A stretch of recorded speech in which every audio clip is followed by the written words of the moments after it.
Hello students, welcome back to Prepon. In the last lecture we discussed Rowlatt satyagraha. क्या conditions थी जिसकी वजह से रॉलेट बिल लाए गए थे। जब पास हुआ तो इन लोगों ने इस्तीफा दिया। फिर गांधी जी ने रॉलेट सत्याग्रह ऑर्गेनाइज किया है। किसकी मदद से किया? Congress was not part of it. Satyagraha Sabha बनाई है, मुस्लिम लीग के मेंबर्स हैं, होम रूल लीग के मेंबर्स हैं, सिखों की मदद से चलाया गया है रॉलेट सत्याग्रह। बट वायलेंस हो जाती है and Gandhi ji had withdrawn Rowlatt Satyagraha, calling it his the mistake of Himalayan magnitude और ग्रेटेस्ट ब्लंडर कह देते हैं। लोगों को बिना सिखाए कि सत्याग्रह कैसे फाइट किया जाता है, उनसे ये आशा करना कि सत्याग्रह करेंगे, मेरी सबसे बड़ी भूल थी। उधर बहरहाल इंडियन मेंबर्स इंग्लैंड गए हैं और प्रेस कर रहे हैं गवर्नमेंट को कि इंक्वायरी की जाए। तो गवर्नमेंट ने एक हंटर कमेटी अपॉइंट की है और हंटर कमेटी ने भारत सरकार को तो ब्लेमलेस माना है, लेकिन डायर को एक्सेसिस के लिए सजेस्ट किया है, रिकमेंड किया है कि इसको नौकरी से निकाला जाए। So Dyer was removed from the services of the Crown, but the House of Lords in England has passed rather favoured the action of Dyer. That is different matter. उधर रविन्द्रनाथ टैगोर ने अपना अवार्ड वापस किया है, जो उनको नोबेल जो knighthood का अवार्ड मिला था इंग्लैंड की तरफ से, वो वापस किया है। गांधी जी भी अपने कुछ मेडल्स वापस वगैरह कर देते हैं। तो ये डेवलपमेंट कुछ हुए थे उस समय। अब इसके बाद डायर को मिले प्रॉपर पनिशमेंट या पंजाब डिस्टर्बेंसेज या पंजाब रॉन्ग के लिए सही कदम उठाए जाएं, एक वजह बन जाती है नॉन कोऑपरेशन मूवमेंट की। दूसरी वजह बनेगी खिलाफत मूवमेंट। तो खिलाफत मूवमेंट से पहले हम एक इम्पॉर्टेंट सब टॉपिक ले लेते हैं, the government of India act 1919। आपको याद होगा कि क्राउन के रूल के बाद 1861 में इंडियन काउंसिल एक्ट आया था, जब इंडियंस को सिंबॉलिक रिप्रेजेंटेशन देना शुरू किया गया था। 1892 के इंडियन काउंसिल एक्ट में वो थोड़ा सा बढ़ा दिया गया था। 1909 के एक्ट में कुछ और ज़्यादा डायरेक्ट इलेक्शन का सिस्टम शुरू हुआ है और सेपरेट इलेक्टोरेट्स मुस्लिम्स को दे दिया गया है। लेकिन अब हालात वर्ल्ड वॉर के बाद थोड़े से चेंज हुए हैं और अगस्त 1917 में मॉन्टेग्यू ने बोला है कि we are ready to give Indians progressive responsible government, progressive self government की तरफ हम काम कर सकते हैं। तो फिर मॉन्टेग्यू भारत भी आया है, यहाँ पर भारतीयों से मीटिंग भी की है और फिर भारत सचिव मॉन्टेग्यू और चेम्सफोर्ड वायसराय मिलकर बनाते हैं एक रिफॉर्म प्रपोजल कॉल्ड मोंटफोर्ड रिफॉर्म्स और मॉन्टेग्यू चेम्सफोर्ड का फोर्ड, मॉन्टेग्यू का मॉन्ट, 1918, जिसके बेस पे पास होता है the government of India act 1919। आपको याद होगा 1909 के एक्ट में क्लॉज था कि 10 साल बाद ये रिफॉर्म्स रिवाइज होंगे, तो वो 10वां साल है ये रिफॉर्म्स रिवाइज होके आए हैं। तो इसके प्रियम्बिल में याद रखेंगे, इस गवर्नमेंट ऑफ इंडिया एक्ट 1919 में एक प्रियम्बिल था। प्रियम्बिल के अनुसार शॉर्ट में बताता हूँ, there was change over from responsible government in place of representative government. 1861 के काउंसिल एक्ट से कह रहे हैं कि इंडियंस का रिप्रेजेंटेशन होना चाहिए। तो रिप्रेजेंटेशन से समझते हम ये हैं कि भारतीयों को आपने काउंसिल्स में ले तो लिया है, elected members with majority but no control over executive. Indian members council के एमएलए एमपी तो हैं, बट सरकार के ऊपर तो उनका कोई जोर नहीं है। ये तो हो जाती है representative government, but responsible government वो होती है जो उत्तरदायी भी हो, एग्जीक्यूटिव लेजिस्लेचर को उत्तरदायी भी हो। तो वो एलिमेंट नहीं आया था। तो यहाँ थोड़ा चेंज ओवर है from this element to this element. उन्होंने बोला है, जो मॉन्टेग्यू का डिक्लेरेशन था, अगस्त डिक्लेरेशन, उसमें बोला था दे विल बी प्रोग्रेसिव ओनली, मतलब रिस्पॉन्सिबल गवर्नमेंट प्रोग्रेसिवली ही दी जा सकती है। ये अंग्रेज जस्टिफाई कर रहे थे। उधर प्रोविंसेस जो है उनको थोड़ा इंडिपेंडेंट बनाने की कोशिश है। तो प्रियम्बिल का सार पूरा ये है कि इंडियंस को एक एलिमेंट ऑफ रिस्पॉन्सिबल गवर्नमेंट देंगे और प्रोविंसेस को थोड़ा सा इंडिपेंडेंट बनाएंगे। तो important features of this act, very very important in all the exams, these things are asked. So सबसे पहले होम गवर्नमेंट, जो होम गवर्नमेंट है जिसमें भारत सचिव जो इंग्लैंड में हुआ करता है, भारत का इंचार्ज है, secretary of state for India, अब उसको जो सैलरी है वो अंग्रेज़ों के एक्सचेकर से मिलेगी। अब तक भारत के एक्सचेकर से मिलती थी। अब ये चेंज हुआ है कि इंडियन गवर्नमेंट थोड़ा सा एजर्ट करने लगी है अब इंडियन सिस्टम्स को। तो अब भारत सचिव की सैलरी ब्रिटिश गवर्नमेंट के एक्सचेकर से दी जाएगी। और सेक्रेटरी ऑफ स्टेट की कुछ पावर्स एक नए ऑफिसर को दे दी जाएंगी, कहलाएगा high commissioner for India. He will be appointed and paid by the government of India. ये भारत द्वारा अपॉइंट होगा, भारतीय सरकार द्वारा पे किया जाएगा, और ये स्टोर्स देखेगा, वहाँ पर इंडियन स्टूडेंट्स की एजुकेशन देखेगा, और स्टोर्स जो भी सामान परचेज किया जाएगा भारत सरकार के लिए वो ये देखा करेगा। He got some powers of secretary of state. एक छोटा सा आपको पॉइंट याद रखना है कि there was secretary of state की पावर्स थोड़ी सी कम होती जा रही हैं और एक नया पद बना है हाई कमिश्नर फॉर इंडिया। उधर जो सेंट्रल गवर्नमेंट है, सेंट्रल एग्जीक्यूटिव है, मतलब वाइसरॉय और उसके एग्जीक्यूटिव काउंसलर्स, वहाँ अब तक आठ में से अब 3 इंडियंस हो सकते हैं, मतलब 3 मंत्री सेंटर में भारतीय हो सकते हैं।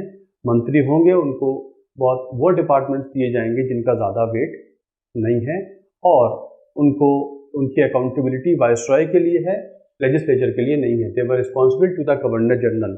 सिंपल सी बात है, वो गवर्नर जनरल के कहने पे ही चलेंगे। तो मतलब इंडियंस को मंत्रालय तो मिले हैं, लेकिन उनके रिस्पॉन्सिबिलिटी गवर्नर जनरल की तरफ है, लेजिस्लेचर की तरफ नहीं है। No real control of legislature. Executive का कोई उत्तरदायी की पार्लियामेंट की तरफ आंसरेबल नहीं है, और ये जो इंडियन एग्जीक्यूटिव है, it is accountable to the British parliament. Rather जो इंडियन गवर्नमेंट है, viceroy and his counsellors, they were accountable to the British parliament, not to the Indian parliament. उधर भारतीय लेजिस्लेचर में चेंज हुआ है। अब पहले जो इंपीरियल लेजिस्लेटिव काउंसिल होती थी एक, अब वो बाईकैमरल हो गई है, 2 हो गए हैं। मतलब parliament of India became bicameral in the government of India 1919। ये याद रखना है, अब 2 सदनीय हो गई है। Upper house council of states कहते थे, आज भी काउंसिल ऑफ स्टेट्स कहते हैं राज्यसभा, जिसमें 60 मेंबर होंगे, 26 नॉमिनेटेड होंगे और 34 इलेक्टेड होंगे। मतलब 34 मेंबर्स इलेक्टेड होंगे और 26 मेंबर्स नॉमिनेटेड होंगे। ये जो राज्यसभा जिसे आज कह देते हैं, इसका अध्यक्ष वाइसरॉय नॉमिनेट करेगा। आजकल तो जो वाइस प्रेसिडेंट होते हैं वो चेयरमैन बन जाते हैं, लेकिन उस समय वाइसरॉय नॉमिनेट करेगा। वीमेन इसकी मेंबर्स नहीं हो सकती हैं। Women were not to be member of council of states. Franchise बहुत रिस्ट्रिक्टेड है, मतलब उस समय भारत की पॉपुलेशन 24 करोड़ है, और 24 करोड़ में से कुछ 17,000 लोग ही वोट दे सकते हैं राज्यसभा के लिए। प्रॉपर्टी क्वालिफिकेशंस है, इनकम टैक्स क्वालिफिकेशंस है जो बहुत हाई है, मतलब कुल 17,000 लोगों को ही वोट देने का अधिकार राज्यसभा के लिए उस समय हुआ करता था। दूसरा हाउस कहलाएगा सेंट्रल लेजिस्लेटिव असेंबली, मतलब आज की लोकसभा जैसा, जिसकी स्ट्रेंथ 145 होगी। 104 इलेक्टेड होंगे, 41 नॉमिनेटेड होंगे, मतलब 104 के लिए इलेक्शंस हुआ करेगा। टेन्योर इसका 3 साल है। आज लोकसभा का टेन्योर 5 साल है, उस समय 3 साल हुआ करता था। और जो राज्यसभा है उसका टेन्योर 5 साल था, लेकिन हर साल कुछ मेंबर्स रिटायर हो जाएंगे। लेजिस्लेचर जो है वो पूरे, ये जो पार्लियामेंट है ये पूरे ही, ये जो असेंबली है ये पूरे भारत के लिए लेजिस्लेट करेगी। मतलब जो यहाँ पर गवर्नमेंट सर्वेंट्स भी हैं, वो ब्रिटिश हो या इंडियन हो, उनके लिए भी कानून लागू होगा। मेंबर्स की थोड़े अधिकार बढ़ा दिए गए हैं। They can ask questions to the government, they can ask supplementary questions to the government, they can bring adjournment motion. वो हाउस में एडजमेंट मोशन ला सकते हैं, लेकिन नो कॉन्फिडेंस मोशन नहीं ला सकते। मतलब वो गवर्नमेंट को ऑफिस से बाहर भेज नहीं सकते। मतलब जो रियल डेमोक्रेटिक फंक्शनिंग होती है, अकाउंटेबिलिटी होती है, वो मिसिंग है। मतलब question, supplementary question, short notice question, ये सब अलाउड हैं, लेकिन वो गवर्नमेंट को ऑफिस से बाहर नहीं भेज सकते। बजट पर डिस्कशन होगा, डिमांड फॉर ग्रांट्स एंटरटेन होंगी, कुछ डिस्कसेबल वोटेबल होंगी, कुछ डिस्कसेबल होंगी, कुछ डिस्कस होंगी ही नहीं, मतलब पार्लियामेंट में लाई नहीं जाएंगी। पार्लियामेंट्री कमेटी का सिस्टम शुरू हो जाएगा विद इंडियन मेंबर्स, जैसे पब्लिक अकाउंट कमेटी वगैरह है आजकल बड़ी इंपॉर्टेंट है, ये भी इसमें शुरू हो जाएंगी, और इसमें इंडियन मेंबर्स भी हुआ करेंगे। वाइसरॉय के पास सबसे इंपॉर्टेंट सर्टिफिकेट पावर्स हैं, मतलब पार्लियामेंट असेंबली कोई भी बिल पास कर देगी, इसके बावजूद भी वो चाहे तो उसे वीटो कर सकता है, या पार्लियामेंट नहीं पास करेगी तो वो उसे पास कर सकता है। मतलब he had ample legislative scope, काफ़ी स्कोप उसके पास है, मतलब वो जब चाहे लेजिस्लेचर के तौर पे भी काम कर सकता है। And he can issue ordinances, जैसे आज होता है 6 महीने के लिए वो ऑर्डिनेंस जारी कर सकता है। जो पावर्स हैं सेंट्रल स्टेट की ये दो लिस्ट में बढ़ गई हैं, central list and provincial list. याद रखेंगे जो एग्जाम में आता है, यहाँ पर दो हिस्सों में पावर्स बढ़ी हैं। सेंट्रल लिस्ट कुछ पार्लियामेंट ऑफ इंडिया लेजिस्लेट करेगी और कुछ पे राज्य सरकारें लेजिस्लेट करेंगी। Provision of public service commission मतलब एक यूपीएससी जैसी बॉडी बनाने का प्रोविजन है जो कि 1926 में जाकर फॉर्म हो जाएगी। प्रोविंस में, राज्यों में एक बड़ा चेंज आया है, इंट्रोडक्शन ऑफ डायरकी। डायरकी का मतलब होता है डुअलिज्म। वो जो मॉन्टेग्यू रिस्पॉन्सिबिलिटी गवर्नमेंट की बात कर रहा है वो उन्होंने कुछ हद तक राज्यों में दी है। गवर्नर राज्य का हेड है। अब वो दो तरीके के सब्जेक्ट्स पर एडमिनिस्ट्रेशन देखेगा, reserve subjects and transferred subjects.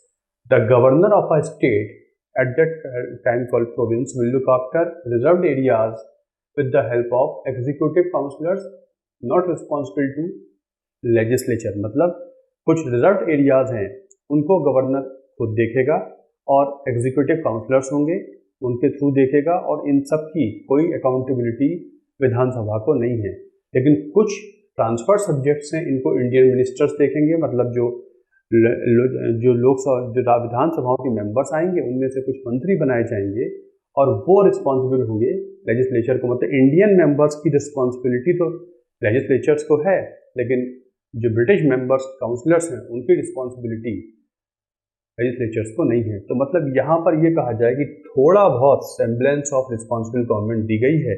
Montagu ने बोला था हम आपको सेल्फ गवर्नमेंट देने को तैयार हैं बट प्रोग्रेसिवली देंगे। तो राज्यों में कुछ थोड़ा बहुत प्रोग्रेशन हुआ है जब कुछ भारतीय मंत्री बन सकते हैं और मंत्रालयों के हेड बनकर काम कर सकते हैं। तो ये element of somewhat self government हुआ है इंट्रोड्यूस इन प्रोविंसेस। इसे कहते हैं dyarchy. Two types of department were handled by the governor who was to be British. उस समय मुख्यमंत्री जैसी कोई चीज़ नहीं होती थी, तो गवर्नर ही एडमिनिस्ट्रेटिव हेड है राज्य का। लेकिन ये जो डिवीज़न है ये बड़ा अजीब सा है, इसमें कंट्राडिक्शन बहुत ज़्यादा है। जैसे एग्रीकल्चर ट्रांसफर सब्जेक्ट है लेकिन इरिगेशन रिजर्व सब्जेक्ट है, और जबकि ये दोनों अलग अलग नहीं चल सकते। तो इट वाज अनवर्केबल। अगर आगे चल के साइमन कमीशन आएगा वो बोलेगा अनवर्केबल है, ये चल नहीं सकता, इसको ख़त्म कर दीजिए, बल्कि राज्यों को प्रोविंशियल ऑटोनॉमी दे दीजिए, तो जो आगे चल के हो जाएगी। तो एक ऐसा डिवीज़न बनाया था जो कि प्रैक्टिकली फिजिबल नहीं था, लेकिन ये शुरू हो गया है, चालू हो गया है। मॉन्टेग्यू चेम्सफोर्ड रिफॉर्म्स आ गए हैं, या यहाँ पर थोड़ा ये कह सकते हैं कि थोड़ा बहुत एलिमेंट ऑफ रिस्पॉन्सिबल गवर्नमेंट आ गया है। पार्लियामेंट्री सिस्टम थोड़ा बहुत चलने लगे हैं, लेकिन गवर्नमेंट लेजिस्लेचर को अकाउंटेबल नहीं है। सेंट्रल गवर्नमेंट पे विधानसभाओं का कोई यू कैन से कंट्रोल नहीं है, वो अभी भी इंग्लैंड से गवर्न होती है। कांग्रेस ने इस रिफॉर्म प्रपोजल को एक्सेप्ट नहीं किया है, लेकिन कुछ लिबरल्स हैं जो इस रिफॉर्म प्रपोजल को आगे ले जाना चाहते हैं, और कांग्रेस में एक स्प्लिट हो जाती है। Certain congressman left Congress and founded National Liberal Federation like Surendranath Banerjee and others. अब now onwards they will be called liberals. आप जब देखेंगे राउंड टेबल कॉन्फ्रेंस वगैरह है और लिबरल्स भी गए हैं, तो ये कांग्रेस का वो विंग है जो पहले मॉडरेट्स हुआ करते थे एंड देवर प्रो रिफॉर्म्स। ये हमेशा कहते हैं कॉन्स्टिट्यूशनल मेथड से काम होना चाहिए। तो ये कांग्रेस से अलग चले जाएंगे और नेशनल लिबरल फेडरेशन बना लेंगे और लिबरल्स के तौर पे काम करते रहेंगे। So Congress was not satisfied with the Montagu Chelmsford reforms. ये भी एक डिससेटिस्फैक्शन बनेगा जब नॉन कॉपरेशन मूवमेंट जल्दी ही शुरू हो जाएगा। और एक क्लॉज इसमें यह भी है कि अब रिफॉर्म प्रपोजल 1929 में आएंगे, मतलब 10 साल बाद आएंगे। वो 10 साल का क्लॉज यहाँ भी ऐड किया गया है। So this was Montagu Chelmsford reforms और मॉन्टफोर्ड रिफॉर्म्स। जितने भी एक्ट्स वगैरह हैं इनको बहुत ध्यान से आप पढ़ेंगे, इनके प्रोविजंस एग्जाम में आते ही रहते हैं, ये एग्जाम्स में आते हैं, इन पर ध्यान दीजिएगा। मॉडल मिंटो रिफॉर्म्स बताया था आपको मैंने, ये मॉन्टेग्यू चेम्सफोर्ड रिफॉर्म्स है। कांग्रेस ने इसे एक्सेप्ट नहीं किया है, देवर डिससेटिस्फाइड, लेकिन लिबरल फेडरेशन के लोग इसको फॉलो करना शुरू कर देंगे।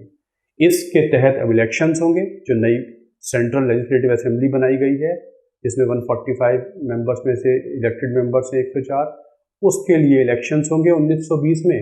तो Congress will boycott, Congress boycott करेगी इलेक्शंस, क्योंकि boycott proposal that is non cooperation की बात शुरू हो चुकी है, इसलिए नए कानून के अंतर्गत जो इलेक्शंस होने हैं उसमें कांग्रेस भाग नहीं लेगी, because Congress did not accept these reforms proposals. So this is another act of in the time of British. So thanks a lot for watching this video. मुझे ज़रूर बताएं, मैं पीपीटी नहीं बना रहा हूँ आजकल, हाथ से लिख के आप लोगों को पढ़ा देता हूँ. Is it useful for you? आपको हाथ से लिखा हुआ पढ़ने में आता है? अगर आप चाहते हैं कि प्रिंटेड पीपीटी आएँ जो टाइप की जाती हैं तो मुझे बताएं, या हाथ से लिखा हुआ बेहतर है, तो I can continue. Thanks a lot for watching this video.